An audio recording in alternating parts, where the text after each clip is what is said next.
नमस्कार साथियों, Indian history channel में आप सभी का स्वागत है। आज हम बात करेंगे नवाबी निगारी लखनऊ और उसके नवाबों की। लखनऊ और नवाब एक दूसरे के पर्याय जैसे हैं। लखनऊ को पुराने लोग नखलऊ भी कहते हैं। अवध के नवाबों ने बड़ी संजीदगी से लखनऊ को संवारा है। लखनऊ की संस्कृति हो या यहाँ की जीवन शैली से जुड़े किस्से, नवाबी रंगत उसमें जरूर मिलती है। यहाँ की इमारतों में भी नवाबों की कहानियां छिपी हैं। दरअसल शहर को नायाब बनाने में नवाबों का अहम योगदान रहा, जिस कारण से भी इसे नवाबों की नगरी कहते हैं। नवाबी परंपरा की शुरुआत 1720 में मानी गई है। तब सादत खान ने लखनऊ में अपना साम्राज्य बसाया। यहीं से लखनऊ में शिया मुसलमानों की परंपरा की शुरुआत मानी जाती है। लखनऊ में सफदरगंज, गाजीउद्दीन हैदर, नसीरुद्दीन हैदर, शुजाउद्दौला, मोहम्मद अली शाह और नवाब वाजिद अली शाह आदि ने शासन किया। नवाब आसफुद्दौला के समय में राजधानी फैजाबाद से लखनऊ लाई गई। लखनऊ अपनी विरासत में मिली संस्कृति को आधुनिक जीवन शैली के संग बड़ी सुंदरता के साथ आज भी संजोए हुए है।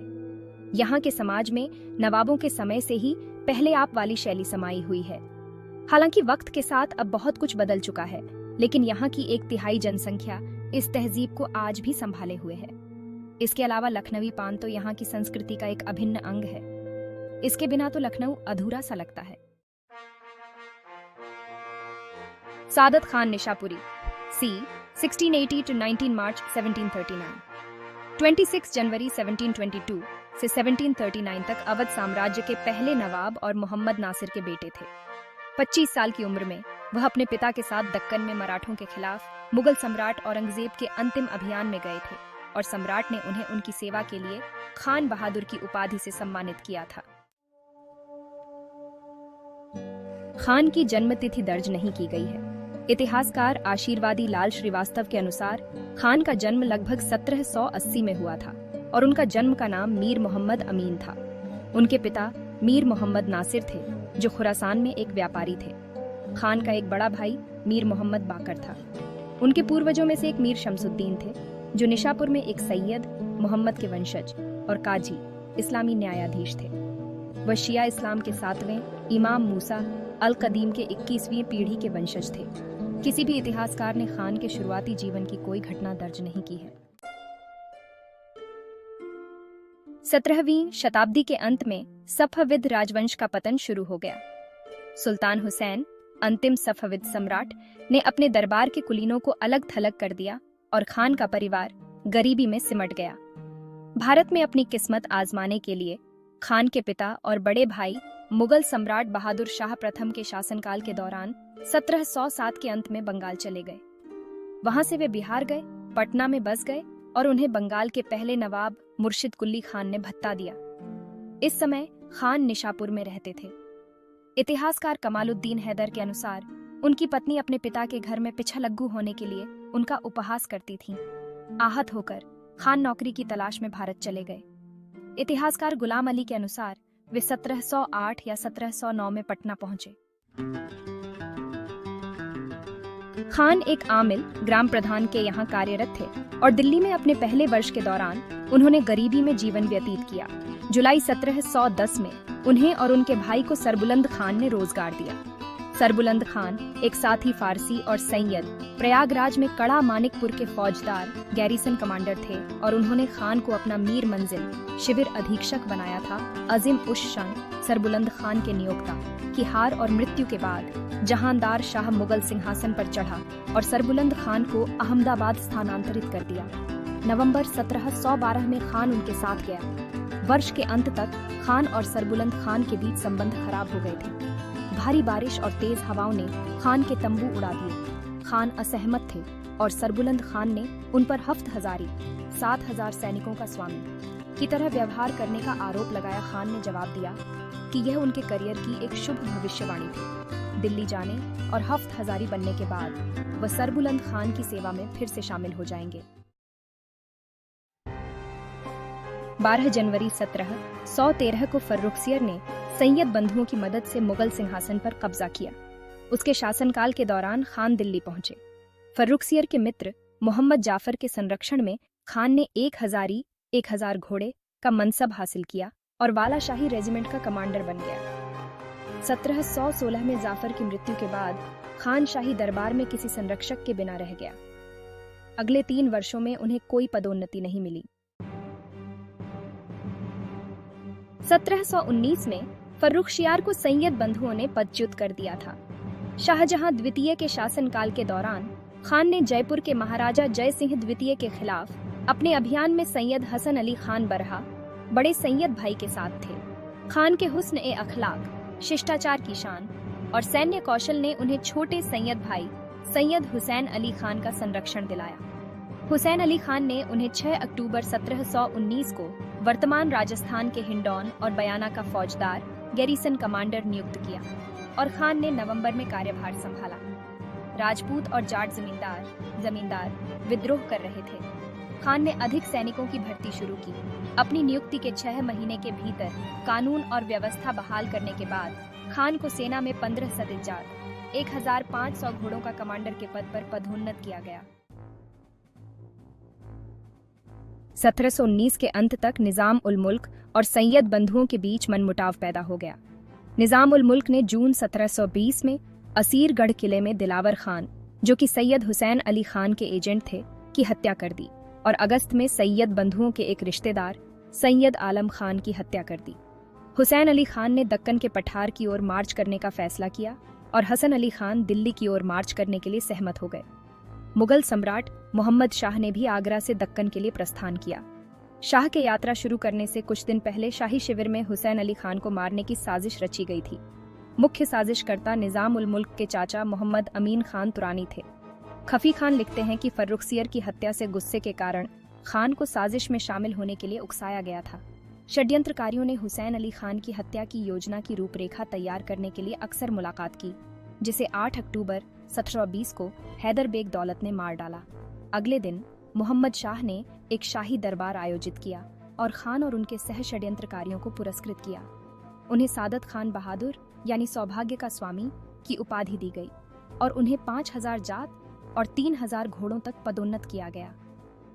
एक अनाम फारसी इतिहासकार के अनुसार खान ने मुगल सम्राट की सहमति से हुसैन अली खान के खजाने को लूट लिया। खान को 6000 जात और 5000 घोड़ों के पद पर पदोन्नत किया गया और 15 अक्टूबर 1720 को अकबराबाद प्रांत, जो वर्तमान में आगरा है, का गवर्नर नियुक्त किया गया। उन्होंने बुरहानुल मुल्क की उपाधि प्राप्त की और नीलकंठ को अपना डिप्टी नियुक्त किया। जब वह अकबराबाद पहुंचे तो खान ने जाट विद्रोह को दबाने का फैसला किया और मथुरा और भरतपुर के जाटों को हराया। वे दिल्ली मथुरा रोड पर अपने मिट्टी के किलों में भाग गए। खान ने उन्हें घेर लिया और 4 किलों पर कब्जा कर लिया। नीलकंठ की सेना ने सितंबर 1721 में मुक्कम सिंह, जो जाट नेता चूड़ामन का बेटा था, से लड़ाई की और नीलकंठ युद्ध में मारा गया। अक्टूबर में खान ने चूड़ामन से लड़ने का फैसला किया। चूड़ामन के भतीजे बदन सिंह ने मुगल पक्ष में अपना पक्ष रखा। हालांकि खान दौरान ने खान को अकबराबाद के गवर्नर के पद से बर्खास्त कर दिया। आगरा से बर्खास्तगी के बाद खान दिल्ली चले गए। प्रांतीय गवर्नर गिरधर बहादुर के स्थानांतरण के बाद 9 सितंबर 1722 को उन्हें अवध, जो वर्तमान उत्तर प्रदेश में है, का गवर्नर नियुक्त किया गया। खान ने कालिका प्रसाद टंडन सहित अपनी सेना इकट्ठी की और प्रांत के लिए रवाना होने से पहले और अधिक भर्ती की। अपनी यात्रा के दौरान वह फर्रुखाबाद में रुके। हिंदुस्तानी पठान प्रमुख मोहम्मद खान बंगश ने उन्हें शेखजादों, जो लखनऊ पर शासन करते थे, की ताकत के बारे में जानकारी दी। उन्होंने खान को लखनऊ में प्रवेश करने से पहले शेखजादों के विरोधियों काकोरी के शेखों से दोस्ती करने की सलाह दी। खान ने ऐसा किया और शेखों ने उन्हें लखनऊ के शेखजादों की ताकत और कमजोरियों के बारे में सूचित किया। फिर उन्होंने लखनऊ की ओर कूच किया और शहर के दरवाजों पर पहुंच गए। लटकी तलवार को उतारकर उसने अकबरी गेट पर शेखजादों पर हमला किया। आगामी युद्ध में शेखजादों को पराजित कर दिया गया और उन्हें पंचमहला, उनके महल से खदेड़ दिया गया। अवध में खान के गवर्नरशिप की शुरुआत में इसके जमींदारों ने मुगल नियमों का पालन करने से इनकार कर दिया। खान ने फसल की पैदावार का आकलन करने के लिए एजेंटों को भेजकर अवध की राजकोषीय और जागीरदार समस्याओं को हल करने की कोशिश की। उन्होंने जल्द ही महसूस किया कि जमींदारों को छोड़कर किसी ने भी स्थानीय अधिकारियों सहित उनकी योजना का स्वागत नहीं किया। जागीरदार एजेंटों ने इसके कार्यान्वयन को रोकने की कोशिश की। जागीरदार के आमिलों, निजी कर्मचारियों ने उनकी योजना को खान द्वारा मौजूदा जागीरदार प्रणाली को खत्म करने के प्रयास के रूप में देखा। इसने उन्हें चिंतित कर दिया, क्योंकि वह जागीरदारों को अलग थलग नहीं करना चाहते थे। जवाब में उन्होंने जागीरदारों द्वारा भुगतान किए जाने वाले जागीर मूल्यांकन पर छूट की पेशकश की। इमाद उस सादात के लेखक सैयद गुलाम अली इस प्रणाली को इजारा कहते हैं। आमिल, राज्यपाल द्वारा नियुक्त, अब उसके प्रति जवाबदेह थे और स्थानीय अधिकारियों को विवादों को सुलझाने के लिए सीधे उनसे संपर्क करना था। इस प्रकार खान ने जागीरदारों के अपने जागीरों पर प्रशासनिक अधिकार को समाप्त कर दिया। 1730 में बुरहान उल मुल्क ने मीर मोहम्मद सलाह खान बरहा और बिलग्राम के सैयद मुनव्वर अली तिर्मिजी को अपनी सेना के लिए लोगों की भर्ती करने के लिए लखनऊ के आसपास के कस्बाओं में भेजा। 1739 की शुरुआत में फारसी शासक नादिर शाह ने भारत पर आक्रमण किया। मुगल सम्राट मोहम्मद शाह की मदद करने के लिए खान अवध से 30,000 की घुड़सवार सेना के साथ आगे बढ़े। पानीपत में रहने के दौरान नादिर शाह की सेना ने उन्हें रोकने की नाकाम कोशिश की। 12 फरवरी को खान करनाल में मोहम्मद शाह की सेना में शामिल हो गए। जब नादिर शाह को सुदृढ़ीकरण के बारे में पता चला तो उन्होंने अपना शिविर मुगल पक्ष से 3 मील दूर कर दिया। फारसी सेना 22 फरवरी को खान की सेना से भिड़ गई। जब उसने यह खबर सुनी तो खान ने मोहम्मद शाह के सामने रखी तलवार उठाई और फारसी सेना पर हमला करने की उसकी अनुमति मांगी। इतिहासकार हरिचरण दास के अनुसार मुगल सम्राट ने फारसी खान पर अविश्वास किया और उसे कुरान के नाम पर निष्ठा की शपथ दिलाई। निजाम उल मुल्क ने यह दावा करके उनकी उन्नति में और देरी की कि खान की सेना 1 महीने के मार्च से थक गई थी और खान को जल्द ही पीछे हटना होगा, क्योंकि दिन के उजाले के केवल 3 घंटे बचे थे। नुसरत जंग ने उन्हें बताया कि मुगल सेना को दिन के दौरान लड़ने का आदेश नहीं दिया गया था। खान ने उनकी दलीलों पर ध्यान देने से इनकार करते हुए अपने सैनिकों को इकट्ठा होने का आदेश दिया। जब फारसी सैनिकों ने खान को आगे बढ़ते देखा तो उन्होंने युद्ध के मैदान से भागने का नाटक किया। खान ने मुगल शिविर से 2 मील दूर उनका पीछा किया और मोहम्मद शाह को संदेशवाहक भेजकर सुदृढ़ीकरण मांगा। खान के सबसे नजदीकी और दाहिने विंग के कमांडर खान दौरन को 8,000 घोड़ों के साथ भेजा गया। दोपहर के समय मुगल सम्राट खान के साथ युद्ध के मैदान में शामिल हो गए। खान ने शाही सेना के दाहिने विंग का गठन किया, जो पूर्व की ओर था। ईशा की नमाज के बाद उन्हें नादिर शाह के सामने लाया गया। यह पूछे जाने पर कि उन्होंने उसी धर्म यानी शिया इस्लाम के एक फारसी के खिलाफ लड़ाई क्यों लड़ी, खान ने जवाब दिया कि वह मुगल सम्राट को धोखा नहीं देना चाहते थे। उनकी बातचीत के दौरान शाह ने खान की देशभक्ति और अपने धर्म के प्रति प्रेम की सराहना की। उन्होंने खान से एक योजना की रूपरेखा तैयार करने को कहा, जिसमें वह मोहम्मद शाह से पैसे वसूल कर सके और तुर्कों से लड़ने के लिए फारस लौट सके। खान ने जवाब दिया कि निजाम उल मुल्क भारत के साम्राज्य की कुंजी है और शाह को उसके साथ बातचीत करने की सलाह दी। शाह और खान ने अगली सुबह निजाम को लिखा और मुगल फारसी विजेता को 5 मिलियन रुपए, जो 2023 में 3.8 बिलियन रुपए या 46 मिलियन अमेरिकी डॉलर के बराबर है, का भुगतान करने के लिए सहमत हुए। 25 फरवरी को मोहम्मद शाह ने निजाम उल मुल्क के सबसे बड़े बेटे गाजी उद्दीन खान फिरोज जंग द्वितीय को मीर बख्शी यानी सेना के पेमास्टर जनरल के समकक्ष बनाया। इससे खान नाराज हो गए, जिन्होंने नियुक्ति की इच्छा जताई और नादिर शाह से कहा कि 5 मिलियन रुपए, जो 2023 में 3.8 बिलियन रुपए या 46 मिलियन अमेरिकी डॉलर के बराबर है, मुगल खजाने का एक छोटा हिस्सा था। उन्होंने नादिर शाह को दिल्ली पर विजय प्राप्त करने की सलाह दी, जहां वह गहने, नकदी और अन्य कीमती सामान लूट सकता था। शाह ने खान को शहर पर हमला करने की अनुमति दी। जब मोहम्मद शाह फारसी शिविर में पहुंचे तो उन्हें गिरफ्तार कर लिया गया और उनके हरम को जब्त कर लिया। नादिर शाह ने खान को सेना का वकील मुतालिक यानी रीजेंट प्लेनिपोटेंट्री बनाया। खान और तहमास्प खान जलायर 7 मार्च को 4,000 घोड़ों की सेना के साथ दिल्ली के लिए रवाना हुए। खान ने दिल्ली के गवर्नर लुत्फुल्लाह खान सादिक के लिए मोहम्मद शाह का एक पत्र लिया, जिसमें सादिक से जलायर को महलों की चाबी देने के लिए कहा गया था। खान 9 मार्च को दिल्ली पहुंचे और 8 दिन बाद शालीमार बाग में दोनों सम्राटों का स्वागत किया। 19 और 20 मार्च की रात को वह अपने घर चले गए और भोर होने से पहले उनकी मृत्यु हो गई। इतिहासकारों में उनकी मृत्यु के कारण के बारे में कोई सहमति नहीं है। इतिहासकार अबुल कासिम लाहौरी के अनुसार खान की मृत्यु शारीरिक बीमारियों से हुई। हरिचरण दास का मानना है कि वह एक कैंसर के कारण दम तोड़ दिया जो उसके पैरों में विकसित हो गया था। तारीख-ए-हिंद के लेखक रुस्तम अली का कहना है कि खान ने जहर पीकर आत्महत्या कर ली थी। सादत खान ने 1706 से पहले निशापुर, खुरासान, फारस में अपने चाचा मिर्जा मोहम्मद यूसुफ की बेटी से पहली शादी की। 1709 में दिल्ली में दूसरी शादी की, जो शाही सेना के एक सैन्य अधिकारी अशरफ अली खान बहादुर की बेटी थी। शादी के तुरंत बाद डीएसपी 1710 में दिल्ली में तीसरी शादी की, जो सैयद तालिब मोहम्मद खान आसफ जाही की बेटी थी। 1720 में आगरा में चौथी बार रीति बेगम साहिबा से शादी की, जो नवाब मोहम्मद तकी खान बहादुर की बेटी थी, जो कभी आगरा के सूबेदार थे। ख्वाजा अहरार के वंशज ख्वाजा जकरिया की बेटी से शादी की, जो चौथी या उपरोक्त में से एक हो सकती है। उन्होंने खदीजा खानम साहिबा से भी शादी की थी, जो खान की बहन सफदर जंग की मां थी। उनके पिता सयादत खान थे, जो कारा यूसुफ के वंशज थे।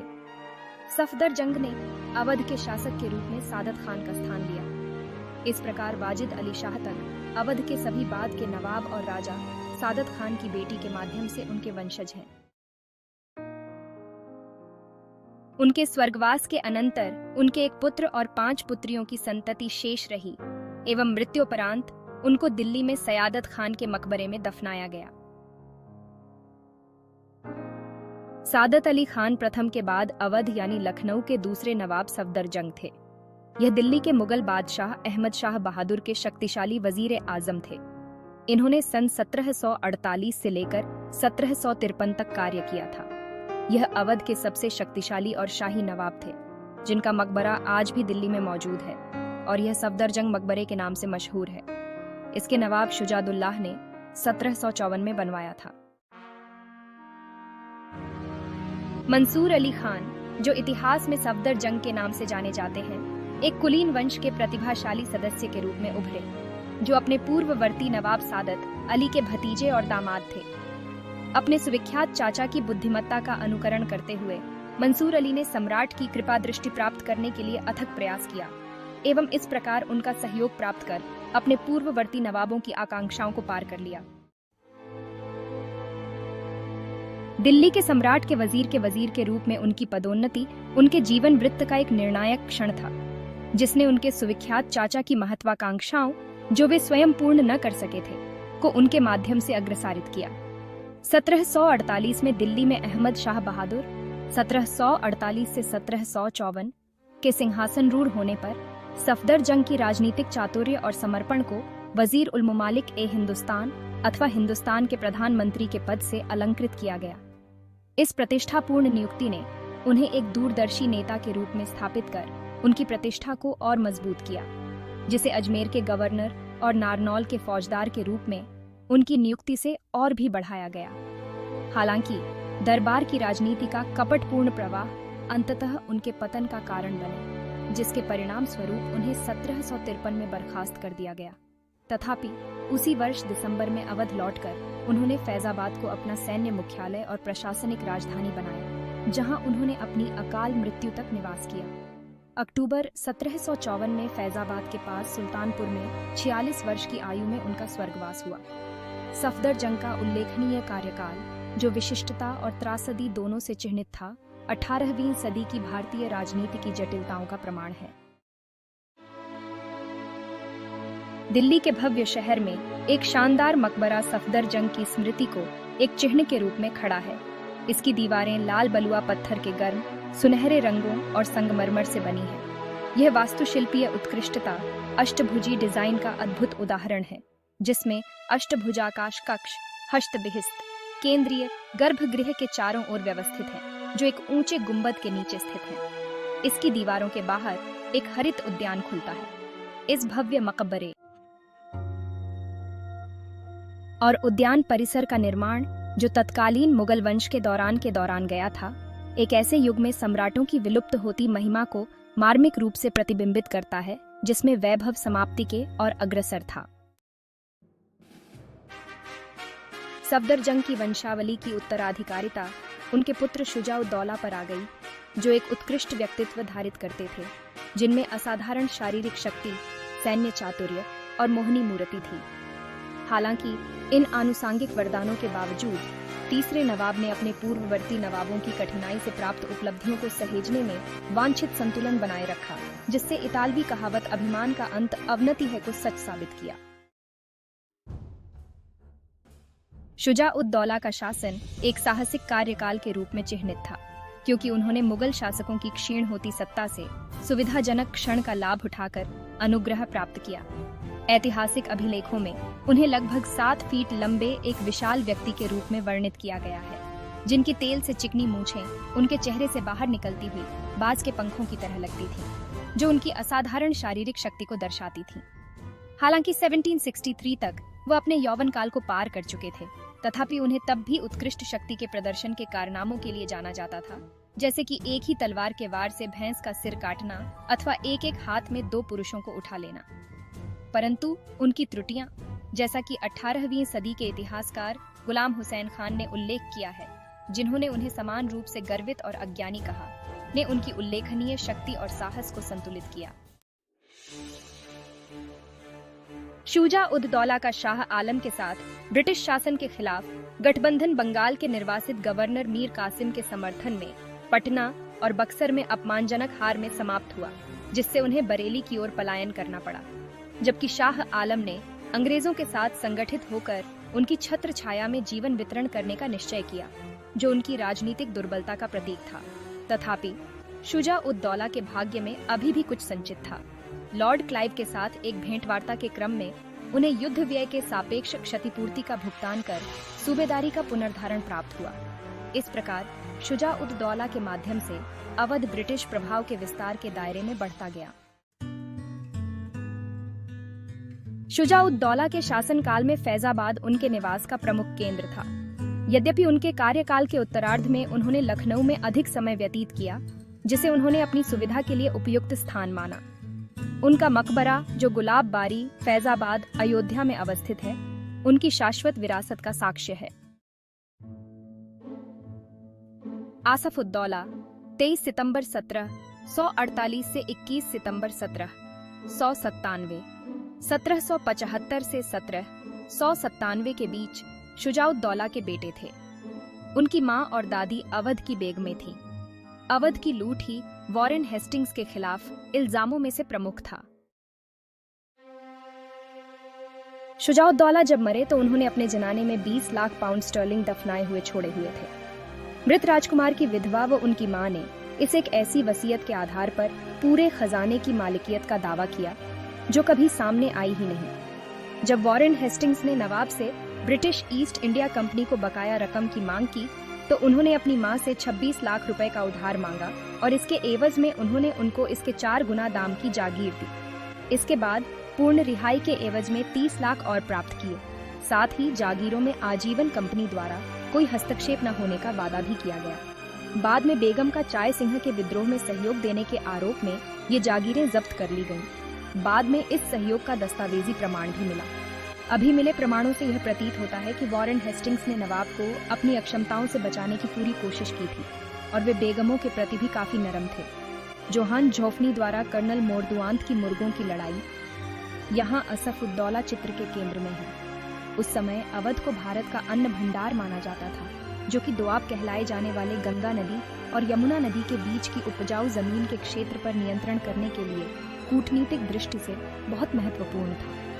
ये बहुत ही धनवान राज्य था और यह मराठों, अंग्रेजों और अफगानों से अपनी स्वतंत्रता बनाए रख पाया था। सन 1732 में अवध के नवाब सादत अली खान ने अवध के स्वतंत्र होने की घोषणा कर दी थी। रोहिल्ला ने भी स्वतंत्र रोहिलखंड की स्थापना की।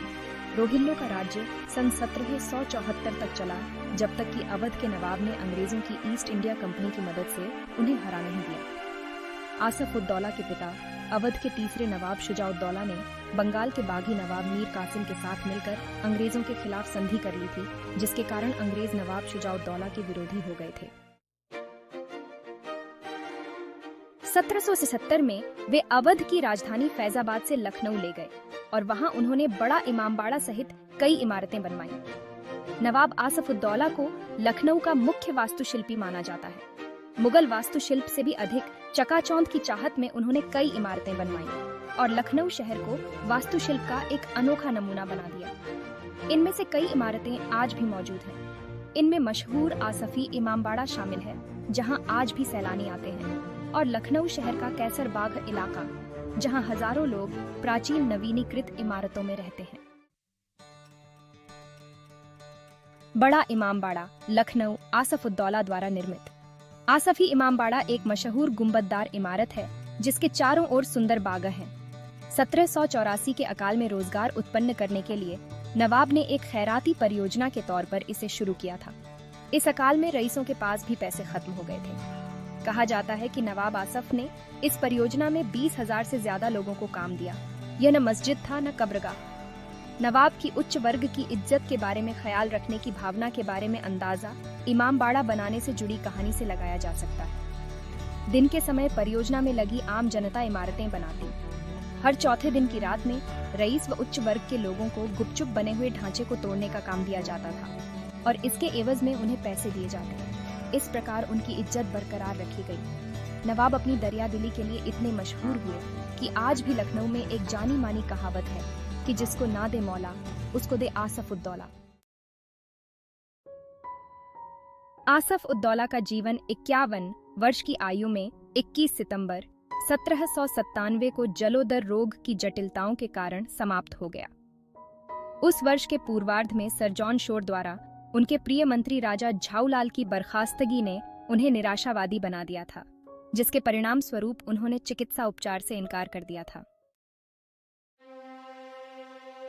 जब भी हिंदुस्तान में गुलाम भारत में अंग्रेजों के खिलाफ पहले क्रांति की बात होती है तो एकाएक ही हमारे जहन में 1857 या उसके आसपास के सालों की तस्वीर उभरने लगती है। पर शायद बहुत कम लोगों को ही पता होगा कि 1857 से भी 58 साल पहले 1799 में नवाब वजीर अली खान ने अंग्रेजों के खिलाफ बनारस से ही बगावत का झंडा बुलंद कर दिया था।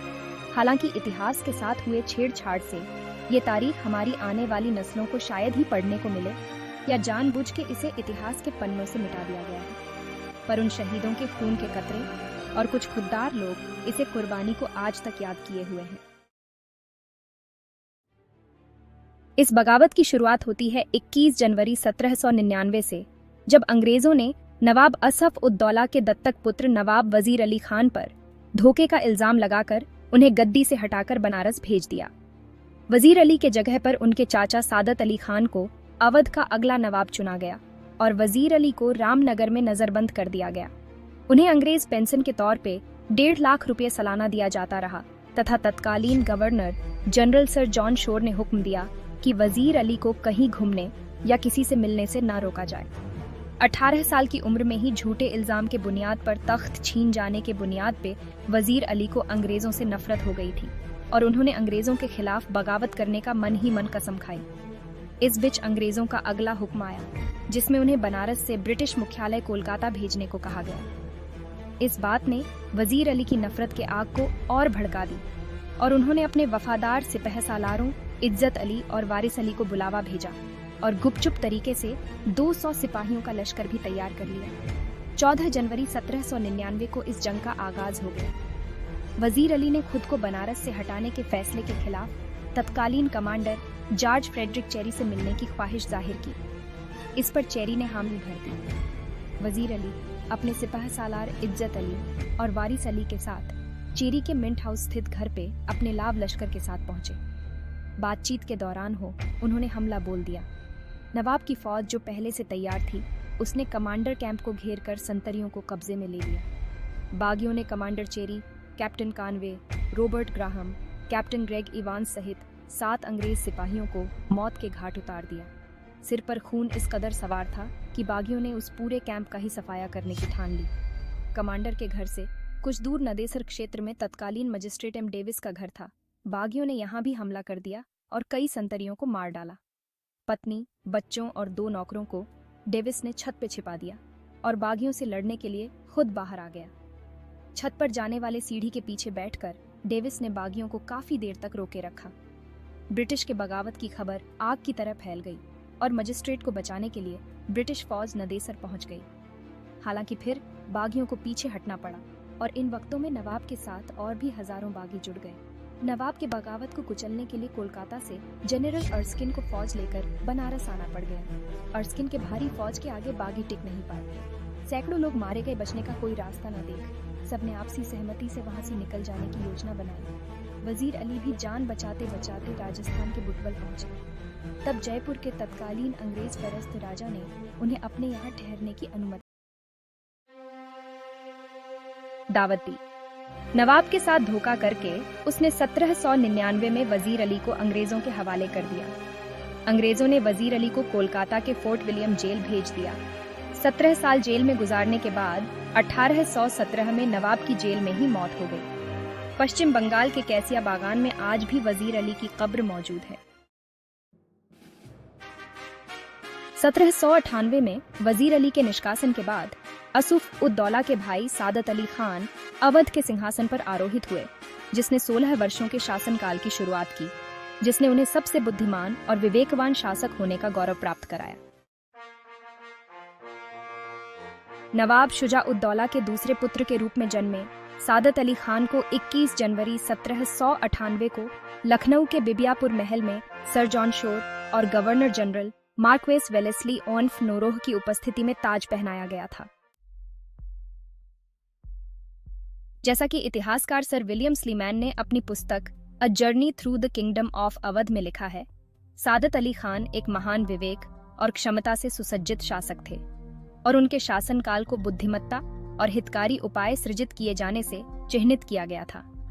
सादत अली खान की गुणों के बारे में बात करते हुए सिडनी हे की पुस्तक हिस्टोरिक लखनऊ में उल्लिखित है कि आलीशान भोज और समारोहों के आयोजन के अलावा सादत अली खान अपने जीवन में सादगी और मितव्ययता का पालन करते थे। उनकी व्यक्तिगत जीवन शैली में सादगी और मितव्ययता का पालन किया जाता था, जिसके कारण उन्हें कुछ हद तक कंजूसी और संकीर्णता की कुप्रतिष्ठा मिली। परंतु उन्होंने अपने शासन में अवध के सबसे अच्छे प्रशासक और सबसे बुद्धिमान शासक होने के रूप में एक पूरी तरह से नया चरित्र प्राप्त किया। अपनी आदतों में मितव्ययी होने के बावजूद सादत अली खान आवश्यक परियोजनाओं पर उदार रूप से खर्च करने के लिए दृढ़ संकल्पित रहते थे, जैसा कि उनके द्वारा लाल बरादरी, मोती महल, खुर्शीद मंजिल और दिलकुशा सहित उन्होंने कई इमारतों को निर्मित किया था। हालांकि सादत अली खान शराब पीने की आदत के लिए जाने जाते थे, परंतु उन्होंने स्वविवेक से रुस्तम नगर में दरगाह हजरत अब्बास में दृढ़ संकल्प किया कि वह उन व्यसनों से दूर रहेंगे जिन्होंने उनके प्रारंभिक जीवन और को नष्ट किया था। एक अच्छा संकल्प जिसे नवाब ने अपने और अपनी प्रजा के लाभ के लिए किया था। 1814 ईस्वी के जुलाई माह की 11वीं तारीख की रात्रि को नवाब सादत अली खान का निधन हो गया और उन्हें लखनऊ के कैसर बाग में स्थित 2 मकबरों में से बड़े मकबरे में समाधिस्थ किया गया एवं उनकी धर्मपत्नी मुर्शीद जादी समीप में निर्मित छोटे मकबरे मुशीर जादी का मकबरा में समाधिस्थ हैं। ये दोनों मकबरे भारतीय पुरातत्व सर्वे के अधीन संरक्षित स्मारक हैं। 7वें और अंतिम नवाब वजीर गाजी उद्दीन हैदर को एक प्रबुद्ध और लोकप्रिय शासक कहा जाता है। बिशप हेबर, जिन्होंने उनके शासनकाल के दौरान लखनऊ का दौरा किया, उनके दरबार को भारत में सबसे अधिक परिष्कृत और वैभवशाली बताया है। वे फरहत बख्श पैलेस में रहते थे। अपने पिता के विशाल मकबरों के अलावा उन्होंने मोती मुबारक मंजिल, कदम रसूल और विलायती बाग बनवाए। नदी के उत्तरी किनारे पर उन्होंने ब्रिटिश सरकार द्वारा उन पर दिए गए सम्मान के नाम पर बादशाह बाघ की स्थापना की। उन्होंने अपने नाम से जाने जाने वाली एक नहर का निर्माण भी करवाया और शाह नजफ इमामबाड़ा बनवाया, जिसमें उन्हें दफनाया गया था। गाजी उद्दीन हैदर शाह के आरोहण के उपरांत उन्होंने अपनी प्राधिकारिकता को स्थापित करने के लिए एक नई मुद्रा प्रणाली प्रारंभ की, जिसमें उन्होंने अपने नाम पर मुद्राएं जारी की, न कि मुगल सम्राट शाह आलम द्वितीय के नाम पर, जो AH 1234 1818 ईस्वी से प्रारंभ हुई। ये उनके पूर्ववर्तियों की मुद्रा शास्त्रीय परंपराओं से एक महत्वपूर्ण विचलन था। उनकी मुद्रा की सबसे उल्लेखनीय विशेषता उनके कोट ऑफ आर्म्स का परिचय था, जिसमें 2 मछलियां एक दूसरे की ओर मुख किए हुए थी। 2 बाघ प्रत्येक एक पेंडन पकड़े हुए थे और एक कटार, एक छोटा खंजर, एक मुकुट द्वारा शीर्षित था, जो उनकी सार्वभौमिकता का प्रतीक था। गाजीउद्दीन के शासनकाल में एक महत्वपूर्ण सांस्कृतिक समागम हुआ, जिसमें ब्रिटिश कलाकारों को रॉयल कोर्ट में नियुक्त किया गया था। प्रारंभ में रॉबर्ट होम 1752 से 1834 ने 1828 में अपनी सेवानिवृत्ति तक दरबारी कलाकार के रूप में कार्य किया। इसके बाद जॉर्ज डंकन बीची 1798 से 1852 ने इस पद पर उनका स्थान लिया। वर्ष 1815 में प्रतिष्ठित राजा रतन सिंह 1782 से 1851 ने दरबार में प्रवेश किया, जो खगोल विज्ञान, काव्य और भाषाओं, जिनमें अरबी, फारसी, तुर्की, संस्कृत और अंग्रेजी सम्मिलित हैं, का व्यापक ज्ञान लेकर आए। उनके प्रभाव ने 1821 में लखनऊ में एक रॉयल लिथोग्राफिक प्रिंटिंग प्रेस की स्थापना को प्रेरित किया। इस प्रेस ने 1821 में फारसी भाषा के एक मौलिक द्विखंडीय शब्दकोश और व्याकरण हफ्त कुलजुम के प्रकाशन को सुगम बनाया। ये विकास कार्य गाजीउद्दीन के दरबार के वैश्विक स्वरूप और कला और शिक्षा के संरक्षण को रेखांकित करते हैं। फरहद बख्श के पावन प्रासाद में एक सम्राट का जीवन सिमट गया। गाजीउद्दीन हैदर की अंतिम सांस लखनऊ के महल में विलुप्त हो गई। साल था 1827, समय के पृष्ठ पर चिन्हित हुआ नाम। जब वह चला गया, पीछे छोड़ गया एक विरासत जो आने वाली पीढ़ियों को बांधे। गाजीउद्दीन हैदर की मृत्यु के उपरांत नासिर उद्दीन हैदर ने 20 अक्टूबर 1827 को मात्र 25 वर्ष की आयु में सिंहासनारोहण किया। उनके शासनकाल में महिलाओं, मदिरा, ज्योतिष और खगोल विज्ञान में रुचि रही। उन्होंने फरहद बख्श महल का विस्तार किया, 1832 में दर्शन विलास भवन को सम्मिलित किया एवं कर्नल विलकॉक्स की देखरेख में तारावाला कोठी, एक वेधशाला का निर्माण किया। नासिर उद्दीन हैदर नवीनतम प्रौद्योगिकीय उन्नतियों से आकर्षित होते थे, जिनमें भाप चलित जहाजों सम्मिलित थे, जिन्हें उन्होंने गंगा में प्रचलित किया। उन्होंने बंगाल स्टीम नेविगेशन फंड का उदारतापूर्वक समर्थन किया, जिससे नवाचारों तक उनकी पहुंच सुनिश्चित हुई। उनके दरबार ने यूरोपीय कलाकारों को आकर्षित किया, जिनमें रॉबर्ट होम और जॉर्ज बीचे सम्मिलित थे, जो बादशाह के महल के प्रबंधक के रूप में कार्यरत थे। उल्लेखनीय रूप से यूरोपीय प्रभाव के प्रति रुचि ने दुर्भावनापूर्ण व्यक्तियों द्वारा शोषण को बढ़ावा दिया, विशेष रूप से दे रुसेट, जिसने कथित तौर पर 24 लाख रुपए की ठगी की। पशु लड़ाई, विशेष रूप से हाथी और बटेर के दंगल, एक फैशनेबल मनोरंजन बन गया, जो प्रायः बादशाह की डिनर की मेज पर होता था। नासिर उद्दीन हैदर का 7-8 जुलाई 1837 की रात्रि में फरहद बख्श महल में विष दिया गया, जिससे उनका निधन हुआ। ब्रिटिश सरकार ने पहले ही उत्तराधिकारी के रूप में उनके चाचा नासिर उद दौला को नामित कर दिया था, जिन्हें बादशाह की मृत्यु की खबर मिलते ही महल में ले जाया गया। वृद्ध और अशक्त नासिर उद दौला ने सुबह होने तक एक छोटे से कमरे में प्रतीक्षा की एवं उनके सिंहासन रोहण से एक नए युग का प्रारंभ हुआ। इरादत नगर की शांत छाया में, जहां गोमती के जल प्रवाह रहस्यों को अतीत के कान में फुसफुसाते हैं, बादशाह नासिर उद्दीन हैदर का अंतिम विश्राम स्थल स्थित है। उनके बगल में शाश्वत निद्रा में उनकी प्रिय पत्नी कुदसिया महल आराम करती है, जो एक अमिट प्रेम और शक्ति की क्षणभंगुरता का प्रमाण है। एक समय का शक्तिशाली सम्राट अब मात्र एक नश्वर बन गया और अपनी प्रिय संगिनी के समीप उसकी निकटता में सांत्वना प्राप्त करता है। उनकी कब्रों का मर्मस्पर्शी स्मरण जीवन की क्षणिक प्रकृति का स्मारक है। नासिर उद्दीन हैदर की मृत्यु पर दुस्साहसी बादशाह बेगम ने अपने वंशज मुन्ना जन के लिए सिंहासन पर कब्जा करने का प्रयास किया, परंतु उनकी योजनाएं ब्रिटिश रेजिडेंट द्वारा विफल कर दी गईं, जिन्होंने मोहम्मद अली शाह, स्वर्गीय बादशाह के चाचा को सिंहासन पर बैठाने के लिए नामित किया। इस प्रकार 8 जुलाई 1837 को मोहम्मद अली शाह, जो एक आदर्श नेतृत्व के द्योतक थे, ने लखनऊ के प्रतापी फरहद बख्श महल से अपना शासन प्रारंभ किया। अपने शासनकाल में मोहम्मद अली शाह ने शासन व्यवस्था बहाल करने और अपनी राजधानी को स्थापत्य अजूबों से सजाने के लिए खुद को समर्पित किया, जिनमें सुंदर हुसैनाबाद, इमामबाड़ा, जामा मस्जिद और सतखंडा शामिल हैं। अपनी व्यापक निर्माण परियोजनाओं के बावजूद उन्होंने अपनी मृत्यु पर 1842 में 8 लाख पाउंड का एक विशाल खजाना छोड़ दिया। विद्वान प्रिंस एलेक्सिस सोल्तिकॉफ, एक रूसी राजनयिक और यात्री, ने हुसैनाबाद को एक भव्य मार्ग के रूप में वर्णित किया, जिसमें पूर्वी डिजाइन के भवनों और एक सोने की मस्जिद है। मोहम्मद अली शाह की विरासत उनकी स्थापत्य उपलब्धियों से परे थी। उन्होंने हुसैनाबाद एंडोमेंट की स्थापना की, जो एक धर्मार्थ ट्रस्ट था जो धार्मिक और परोपकारी प्रयासों का समर्थन करने के लिए समर्पित था।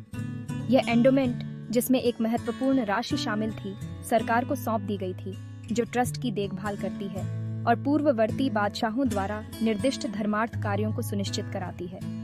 मोहम्मद अली शाह का शासन भले ही संक्षिप्त था, परंतु इतिहास के पन्नों पर एक अमिट छाप छोड़ गया, जो अपने विषयों के कल्याण और अपनी राजधानी के सौंदर्यीकरण के प्रति उनकी अटूट प्रतिबद्धता को दर्शाता है।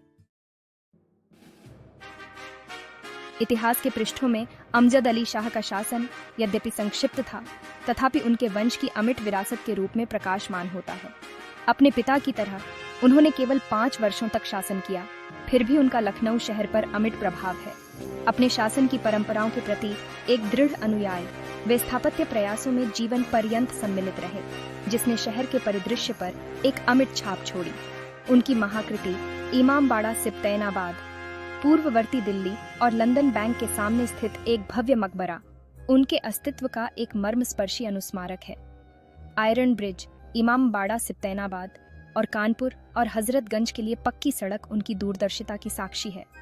उनके विश्वसनीय मंत्री अमीन उद्दौला ने कानपुर रोड पर सराय अमीनाबाद बाजार का निर्माण किया, जिससे अमजद अली शाह की भव्यता के संरक्षक के रूप में यशोवृद्धि हुई।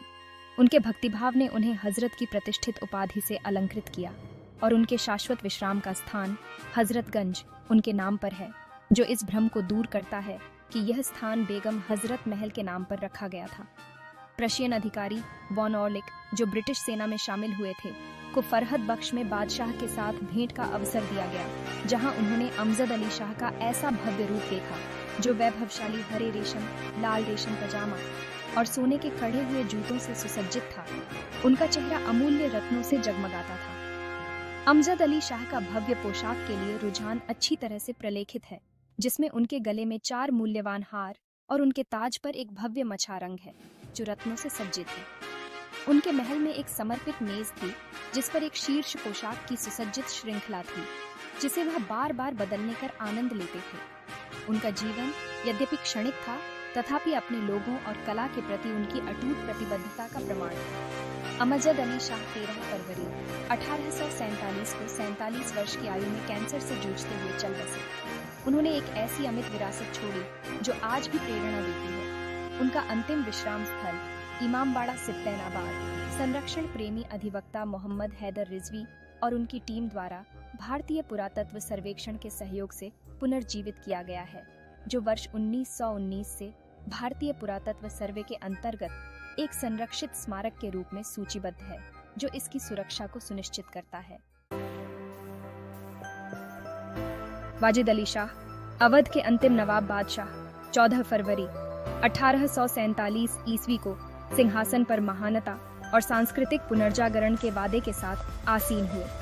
उनके प्रजाजन उन्हें बहुत प्यार करते थे, जिसका उत्तर उन्होंने संगीत, नाटक और साहित्य के लिए जुनून के साथ दिया एवं अख्तर उपनाम से 50 पुस्तकें लिखीं। उनके शासनकाल में अवध व्यापार, उद्योग और उर्दू साहित्य में समृद्ध हुआ। इस अवधि में उन्होंने उत्कृष्ट कैसर बाग का निर्माण किया, जो उनकी कलात्मक प्रवृत्ति का जीवंत प्रमाण है। हालांकि उनके प्रशासन में तालुकदारों द्वारा शक्ति का दुरुपयोग हुआ, जिन्होंने अपने विश्वास के पदों का दुरुपयोग किया, जिसके परिणाम स्वरूप 7 फरवरी 1856 ईस्वी को अवध का ब्रिटिश द्वारा सत्ताहरण हुआ। वाजिद अली शाह ने एक नाम मात्र की राजशाही की पेशकश को स्वीकार करने से इनकार कर दिया, जिसके फलस्वरूप उन्हें कलकत्ता निर्वासित कर दिया। अपने निर्वासन में उन्होंने मटिया बुर्ज में एक लघु लखनऊ का पुनर्निर्माण किया, जिसमें एक दूसरा कैसर बाग और एक पशु उद्यान शामिल था। अपने पूर्व राज्य की महिमा को फिर से जीने का प्रयास किया। उनकी 1 लाख रुपए प्रतिमाह की पेंशन उनके दिल के टूटने को कम करने में विफल रही। क्योंकि उन्होंने अपने प्रिय लखनऊ की यादों को जीवित रखने की कोशिश में उदार व्यय किए। उन्होंने अपना समय धार्मिक अनुष्ठानों और अपनी सार्वजनिक गतिविधियों के बीच बिताया, जो उनके विविध व्यक्तित्व को प्रदर्शित करता है। वाजिद अली शाह की विलासिता के बावजूद उनकी विरासत स्थायी बनी रही एवं उनकी सांस्कृतिक उपलब्धियों का प्रमाण बनी। 21 सितंबर 1887 को 67 वर्ष की आयु उनका देहावसान हुआ। शक्ति की क्षणिकता और अपने सांस्कृतिक प्रयासों की स्थायी विरासत की एक मार्मिक याद दिलाते हुए उनकी जीवनी भारतीय इतिहास के पृष्ठों में एक रोचक अध्याय के रूप में क्षेत्र की समृद्ध सांस्कृतिक विरासत का प्रमाण प्रस्तुत करती है। अवध के शासक रहे वाजिद अली शाह को याद करने वाले दो किनारों पर खड़े मिलेंगे। एक वे जिन्होंने इतिहास की इबारतों में उन्हें ऐसे शासक के तौर पर पाया जिसने साल के 365 दिनों से ज्यादा शादियां रचाईं, जिसकी जिंदगी में शासन का मतलब राग रंग और संगीत की महफिलों में डूबे रहना था। उनकी बेगमों की तादाद 325 तक पहुंच गई, लेकिन पहली शादी में यकीनन एक के बाद एक अड़ंगे आए। अवध के आखिरी नवाब वाजिद अली शाह के 15 साल के होने पर काफी सोच विचार के बाद मुनीरुद्दौला की बेटी से शादी तय की गई।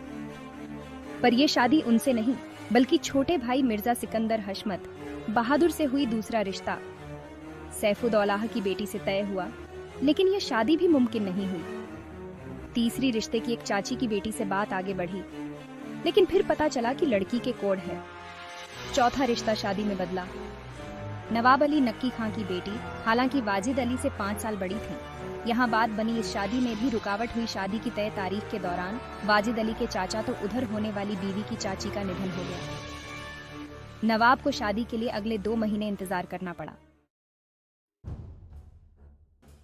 1847 से 1856 तक अवध के शासक रहे वाजिद अली शाह को याद करने वाले दो किनारों पर खड़े मिलेंगे। एक वे जिन्होंने इतिहास की इबारतों में उन्हें ऐसे शासक के तौर पर पाया जिसने साल के 365 दिनों से ज्यादा शादियां रचाईं, जिसकी जिंदगी में शासन का मतलब राग रंग और संगीत की महफिलों में डूबे रहना था। इसमें कोठे वालियां थीं, मुजरे थे, शायरी थी, संगीत की लहरियां थीं, साजिंदे और हिजड़े थे, परीखाना, चिड़ियाघर और तमाम तरीके की फिजूल खर्चियां शामिल थीं। दूसरों की निगाह में वह एक संवेदनशील रहमदिल इंसान थे जिनमें सृजन की अनूठी क्षमता थी। वह फारसी और उर्दू भाषा के अच्छे जानकार थे और उन्होंने कई किताबें लिखीं। लखनवी कल्चर को उन्होंने समृद्ध किया। उनके लिखे और मंचित नाटक, संगीत कौशल और खूबसूरत इमारतें उनकी शख्सियत के उस पहलू को उजागर करती हैं जो उनकी रचाई शादियों की आड़ में छिप गईं। नवाब को याद करने वाले इस वर्ग की राय में अंग्रेजों ने छल कपट से उनका राज छीन लिया, वरना वह एक बेहतर शासक साबित होते। ऐसे लोग हर दिल अजीज नवाब के लखनऊ छोड़ने के बाद वहां के हर आम खास के उदास होने और फिर लगातार उन्हें याद करते रहने का हवाला देते हैं। वाजिद अली शाह को अपने बचपन में जिन अनुभवों से गुजरना पड़ा वह चौंकाता है। अपनी आत्मकथा परीखाना में उन्होंने लिखा, जब मेरी उम्र 8 बरस की थी, रहीमन नाम की एक औरत मेरी खिदमत में लगाई गई। उसकी उम्र तकरीबन 45 साल थी। एक दिन जब मैं सो रहा था, उसने मुझ पर काबू पा लिया, दबोच लिया और मुझे छेड़ने लगी। मैं डरकर भागने लगा, लेकिन उसने मुझे रोक लिया और मुझे उस्ताद मौलवी साहब से शिकायत करने का डर दिखाया। मैं परेशान था कि किस मुसीबत में फंस गया। फिर अगले 2 साल तक जब तक रहीमन रही, यह रोज का सिलसिला हो गया। आगे माँ की मुलाजिम अमीरन ने भी यही साब दोहराया। 11 बरस का होने तक वाजिद को औरतों की संगत भाने लगी और फिर बन्नो साहब, हाजी खानम जैसे नाम इस फहरिस्त में जुड़ते चले गए। वाजिद अली शाह उस समय सिर्फ 26 साल के थे जब उन्होंने आत्मकथा परीखाना लिखी, जिसमें उनकी शुरुआती प्रेम कहानियां बेबाकी से दर्ज हैं। उनके मुताबिक हर इंसान को ऊपर वाले ने मोहब्बत करने का मिजाज दिया है। इसे बसंत की बगीचा होना चाहिए, लेकिन मेरे लिए यह एक खर्चीला जंगल बन चुका है। ऐसा क्यों हुआ? नवाब उस अधेड़ रहीमन की याद दिलाते हैं जिसके जिम्मे 8 साल के शहजादे की देखभाल थी, लेकिन वह अगले 2 साल तक उन पर गलत इरादों से काबिज रही। 11 बरस की उम्र में वह 35-40 बरस की उस अमीरन की सोहबत याद करते हैं जो शोख पोशाक और साज श्रृंगार से उन्हें लुभाती और नजरें उन पर गड़ाए रहती। फिर एक रात बिस्तर पर उन्हें अकेला पाकर साथ लेट गई। तब जो उनके बीच हुआ उसमें न कोई डर था और न ही दबाव। दुनिया नवाब को कुछ माने और जाने, लेकिन कोलकाता में बसे उनके वंशजों की नजर में तो नवाब इतने पवित्र व्यक्ति थे कि किसी स्त्री से विवाह के बिना उसके साथ अकेले समय गुजारने को तैयार नहीं थे। इस्लाम इस शर्त के साथ 4 शादियों की इजाजत देता है कि सबके साथ एक सा बर्ताव हो। फिर नवाब के लिए सैकड़ों शादियां कैसे मुमकिन हुई। नवाब शिया थे जो 2 तरह की शादियों को मान्यता देते हैं। एक निकाह जो ताउम्र चलता है, दूसरा निकाह मुताह जो एक तय समय का करार होता है। यह करार 1 दिन से साल भर या उससे ज्यादा वक्त का भी हो सकता है। शर्तों में बीवी का मुसलमान, ईसाई या यहूदी होना शामिल है। इस संबंध के दौरान बीवी के गर्भवती हो जाने पर संतान को वैध माना जाता है। मजहब की इस छूट ने वाजिद अली शाह के लिए एक के बाद अगली शादी का रास्ता खोल दिया।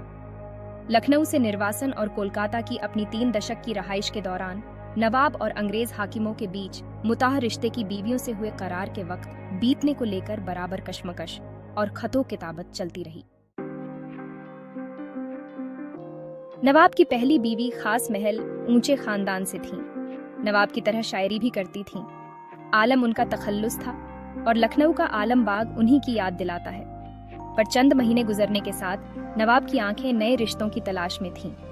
शुरू के रोने धोने और तकरार के बाद खास महल ने नवाब के आगे हथियार डाल दिए। एक दौर ऐसा भी आया जब खास महल नवाब की खुशी के इंतजाम में मददगार हो गई।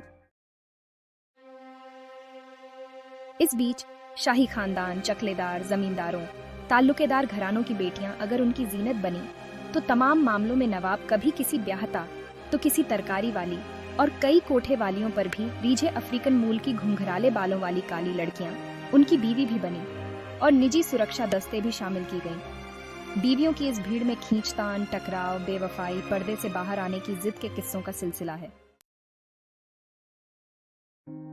7 फरवरी 1856 को ब्रिटिश सरकार ने एक डिक्लेरेशन के जरिए अवध को अपने साम्राज्य में मिला लिया था। अवध के अंतिम नवाब वाजिद अली शाह को कलकत्ता के मटिया बुर्ज के कारावास में भेज दिया गया। इसके बाद वाजिद अली शाह की बेगम हजरत महल ने स्वाधीनता की जंग लड़ी। चिन्हट और दिलकुशा में भी उन्होंने अंग्रेजों को एक बार हराया भी। अंततः बेगम हजरत महल को भी नेपाल में शरण लेनी पड़ी और यहीं 1879 में उनकी मौत हो गई। कहा जाता है वाजिद अली शाह की 300 बीवियां थीं। इनमें से कुछ ने बेगम हजरत महल के साथ जंग में भाग लिया। अवध में एक कहावत है, ज्यादा नवाब न बनो, अमान यार नवाबियत ना झाड़ो। दरअसल यह कहावत उस किस्से जो जुड़ी है जो नवाब वाजिद अली शाह के बारे में मशहूर है। कहा जाता है 1857 की गदर के समय जब अंग्रेजों ने अवध पर कब्जे के लिए लखनऊ के महल पर हमला किया, तब नवाब अपने महल में ही थे। इंग्लिस्तान की भारी फौज की डर से सेवादार महल छोड़कर भाग गए। 300 बीवियां भी इधर उधर जाकर छिप गईं। वाजिद अली शाह को अंग्रेजों ने पकड़ लिया। अंग्रेज सिपाहियों ने नवाब वाजिद अली शाह से पूछा, पूरा महल खाली हो गया, सब भाग गए, आप क्यों नहीं भागे? इस पर नवाब साहब ने जवाब दिया, मुझे मेरी जूतियां नहीं मिली, उन्हें ढूंढ कर लाने वाला और पहनाने वाला कोई नहीं था। ऐसे में बिना जूतियों के मैं कैसे भागता? बिना जूतियों के भागना मेरी शान के खिलाफ है, इसलिए बैठा रहा। वाजिद अली शाह ने अपनी किताब इश्कनामा में खुद लिखा है कि उन्हें औरत और मर्द के रिश्ते का पहला एहसास 8 साल की उम्र में रहीमन नाम की अधेड़ औरत ने करवाया था। यह पुस्तक राजपाल प्रकाशन ने परिखाना नाम से छापा है। वाजिद अली शाह ने कुल 60 किताबें लिखी थीं। वह बहुत बड़े लेखक भी थे। बाबुल मोरा नहर छूटो जाए जैसी रचनाएं इसकी तस्दीक करती हैं। नवाब ने लगभग 300 शादियां की। इनमें से 112 से अधिक निकाह थे। कुछ मुताह थे, यानी कुछ समय के लिए की जाने वाली शादी। उन्होंने अरब व्यापारियों की अफ्रीकी गुलाम औरतों से भी निकाह किए। इनमें से कुछ उनकी बॉडीगार्ड भी थीं। परिखाना में 180 से ज्यादा औरतों को संगीत सिखाने के लिए नौकरी पर रखा गया था। परिखाना की बेगमों, महलों और परियों की सुरक्षा की जिम्मेदारी भी महिलाओं की थी। यहाँ कत्थक की महफिल हमेशा सजी रहती थी। कत्थक में नवाब खुद कृष्ण बनते और उनकी हूर परी और यास्मीन परी गोपियां बनती। कथक सिखाने वालों को महाराज कहा जाता था। बिंदादीन महाराज से शुरू हुई विरासत बिरजू महाराज तक जाती है। इन सब के दरमियान नाजुक मिजाज नवाब के शाही शौक, जिद और महफिलें हैं तो बेगमों में से किसी से मिली सुजाक की बीमारी, तकलीफें और रूठने मनाने, बिछड़ने के बीच मोहब्बत के मारे आंसू बहाते बेकस नवाब हैं। 30 जुलाई 1822 को जन्मे वाजिद अली शाह 13 फरवरी 1847 को अवध की गद्दी पर बैठे। 9 साल के अंतराल पर 17 फरवरी 1856 को ईस्ट इंडिया कंपनी ने उनका राजपाट छीन लिया। लखनऊ से वे लंदन की तैयारी में कोलकाता पहुंचे थे, लेकिन बीमार पड़ जाने के कारण आगे की यात्रा मुमकिन नहीं हुई। आगे की उनकी जिंदगी मटिया बुर्ज, कोलकाता में भी ठाट बाट के बीच गुजरी। वहां एक नया लखनऊ बसाने की उनकी कोशिश थी। अवध के इस आखिरी रंगीन नवाब की जिंदगी की शमा 21 सितंबर 1857 को बुझ गई। उस वक्त भी उन्हें सालाना 12 लाख पेंशन मिलती थी। बेगम हजरत महल का नाम मोहम्मदी खानम था और उनका जन्म 1820 में फैजाबाद में हुआ था, जो अवध राज्य की पूर्व राजधानी थी। उन्हें उनके माता पिता ने बेच दिया था और वे पेशे से तवायफ बन गई थी। शाही एजेंटों को बेचे जाने के बाद वे खवासिन के रूप में शाही हरम में शामिल हो गईं, जहां उन्हें परी के रूप में पदोन्नत किया गया। अवध के राजा, अंतिम ताजदार अवध, वाजिद अली शाह की शाही उपपत्नी के रूप में स्वीकार किए जाने के बाद वह बेगम बन गईं। उनकी कनिष्ठ पत्नी बन गईं और उनके बेटे बिरजिस कद्र के जन्म के बाद उन्हें हजरत महल की उपाधि दी गई। 1856 में अंग्रेजों ने अवध पर कब्जा कर लिया और वाजिद अली शाह को कलकत्ता निर्वासित कर दिया गया। बेगम हजरत महल अपने बेटे के साथ लखनऊ में रहीं और जल्द ही अवध के विद्रोही राज्य के मामलों की कमान संभाली, क्योंकि इसने ब्रिटिश ईस्ट इंडिया कंपनी के साथ सशस्त्र संघर्ष में प्रवेश किया था। 1857 के भारतीय विद्रोह के दौरान बेगम हजरत महल के समर्थकों के बैंड ने राजा जयलाल सिंह के नेतृत्व में ब्रिटिश सेना के खिलाफ विद्रोह किया। उन्होंने लखनऊ पर नियंत्रण कर लिया और उन्होंने अपने नाबालिग बेटे राजकुमार बिरजिस कद्र के संरक्षक के रूप में सत्ता संभाली, जिसे उन्होंने अवध का शासक वली घोषित किया था। रीजेंट के रूप में उन्हें स्वचालित रूप से अंग्रेजों के खिलाफ विद्रोह में नेतृत्व की भूमिका मिली। बेगम हजरत महल की मुख्य शिकायतों में से एक यह थी कि ईस्ट इंडिया कंपनी ने सड़कों के लिए रास्ता बनाने के लिए मंदिरों और मस्जिदों को बेतरतीब ढंग से ध्वस्त कर दिया था।